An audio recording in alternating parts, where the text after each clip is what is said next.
मित्रों, हम इस समय हैं मथुरा में कंस के पास में।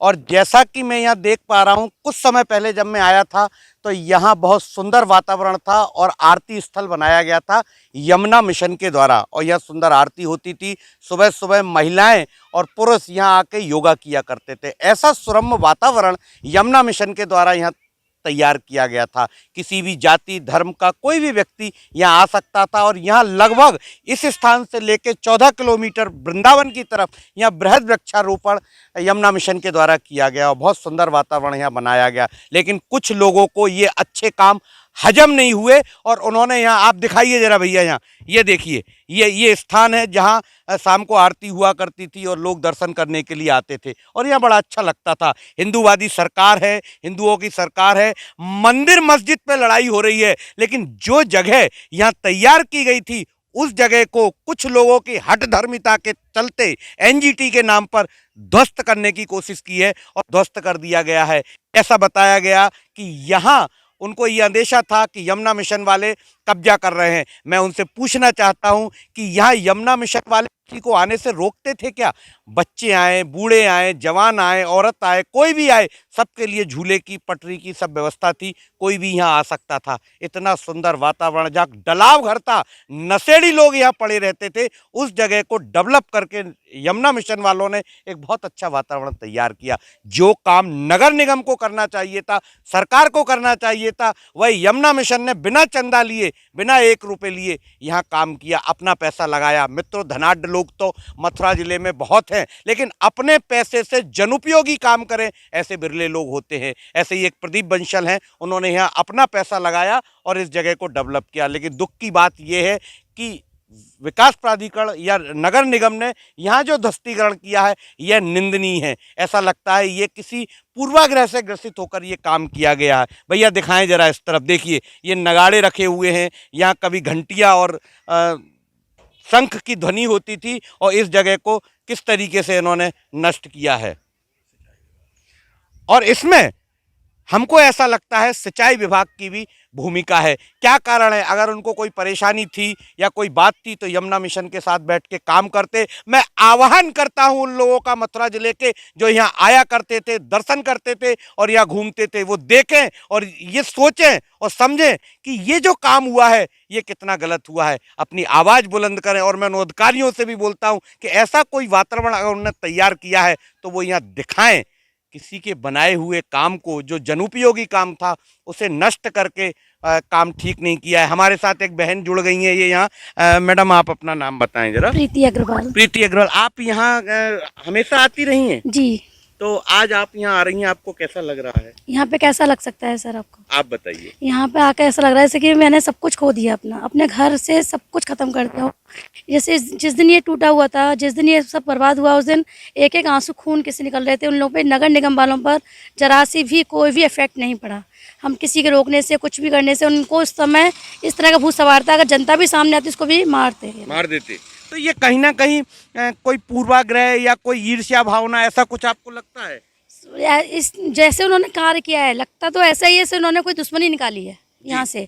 यहाँ की दुश्मनी ऐसे निकाली उन्होंने कि यहाँ पर जनता होने के बाद, यहाँ भजन कीर्तन हो रहे थे उस समय शाम को, सारी महिलाओं को खींच कर हटाया गया यहाँ से कि सब यहाँ से हटे। मतलब लेडीज़ वगैरह, लेडीज़ को छू रही है, जेंट्स भी छू रहे हैं और वहाँ से हटाया जा रहा है सभी को। देखिए, ये हिंदूवादी सरकार है हमारे यहाँ, और उससे उम्मीद की जाती है कि हिंदूवादी सरकार, जिसके मुखिया स्वयं एक संत योगी हैं, जो कि बहुत पहुँचे हुए संत हैं, और वो उनके ऊपर जिम्मेदारी है और वो जो काम कर रहे हैं बहुत अच्छे काम कर रहे हैं, लेकिन उनके कामों को यहाँ के अधिकारी पलीता लगाने में कोई कोर कसर नहीं छोड़ना चाहते। हमारे साथ एक और महिला जुड़ गई हैं। मैडम, आप अपना नाम बताएं। जी, रश्मि शर्मा। रश्मि जी, यहाँ आप, मैंने अक्सर आपको देखा है, आप यहाँ आया करती हैं आरती भी, मैंने उस दिन योगा में भी देखा था। आज आप यहाँ, कैसा लग रहा है? कई सालों से यमुना मिशन से जुड़े हैं। जिस तरीके से, बल्कि मैं तो कहूँगी, मैं अपनी संतानों की तरफ मैंने उतना ध्यान नहीं दिया जितना वक्त एक माँ को देना चाहिए। मैंने इन वृक्षों को अपने, जैसा कहा जाता है पुत्र के समान होते हैं, उस तरीके से लगवाया है, लोगों को बुलाया है। पर्यावरण के प्रति जागरूक होने का संदेश हमें यमुना मिशन से जो मिला था वो एक गुरु दक्षिणा है मेरे लिए। एक गुरु के माफिक मैं उनको अपना प्रणाम निवेदित करती हूँ जिन्होंने हमें ये दिशा दिखाई कि पर्यावरण की महत्ता हमारे जीवन में क्या है। जी। और यमुना मिशन के संस्थापक जी से जब पहली बार मिली थी तब ये कार्य देखकर अचंभित हो गई थी कि कितना सुंदर कार्य हो रहा है यहाँ पर और लोग अप्रिशिएट क्यों नहीं कर रहे। मैंने उस समय से ये ठान लिया था, कोई साथ दे ना दे लेकिन मैं जब तक जीवित हूँ इस कार्य का साथ दूंगी। और जब आपने कोई वादा अपने आप से किया हो और वो वादा इस तरीके से बिखरते हुए देखें तो आत्मा रोती है, मन रोता है। हमारे साथ एक भैया हैं, बाबा हैं। बाबा, आप नाव चलाते हैं क्या? अच्छा, ये जो आज तोड़फोड़ हुई है कल जो, तो आप अपने शब्दों में बताएं, आपको कैसा महसूस हो रहा है यहाँ? देखो पहले तो बढ़िया ही था, खराब कर दिया।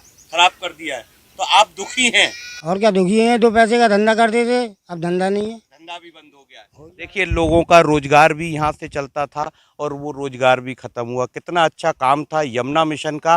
कहते हैं पेड़ पौधे धरती का फेफड़ा होते हैं और वो उनसे सांस लेती है, और सच मायनों में कहा जाए तो ये पेड़ पौधे ही सच्चे संत होते हैं। हम इन्हें पत्थर मारें, कुछ भी करें, ये हमको फल और छाया ही देते हैं। पेड़ कोई भी लगाए, छाया सबको मिलती है। पेड़ कोई भी लगाए, ऑक्सीजन सबको मिलती है। सच में सच्चे संत हैं। और इनके प्रोटेक्शन के लिए जो बाउंड्री वाल हो रही थी, जो फेंसिंग हो रही थी, उसे भी निगम द्वारा फाड़ दिया गया है। हम निगम से फिर चाहते हैं कि वो ये बताएं कि क्यों हुआ।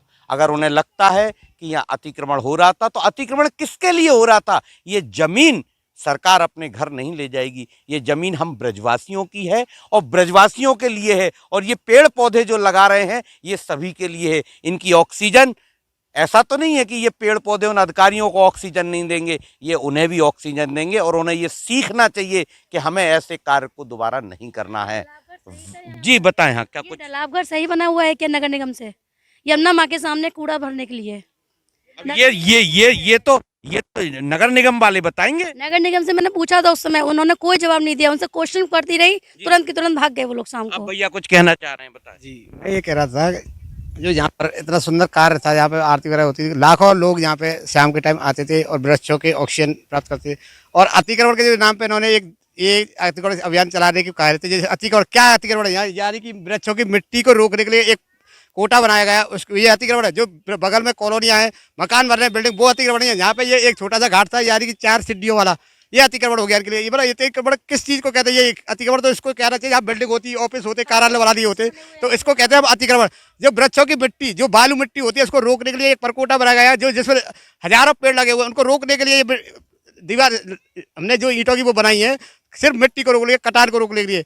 तो इससे ये अतिक्रमण बढ़ा रहे हैं, इसको भी ये ध्वस्त करके, अगर ये ध्वस्त जाए, अगर बारिश पड़ती है, अगर तूफान हवा आएगी तेजी से, तो ये सारे वृक्ष कर जाएंगे। इसके परकोटा इसीलिए बनाया गया था, ना कि कोई हमारा अतिक्रमण, ना हमारा कोई कार्यालय लोगों का जो संस्था में इतना पैसा अरबों खरबों रुपए इन्होंने लगा चुके अब तक।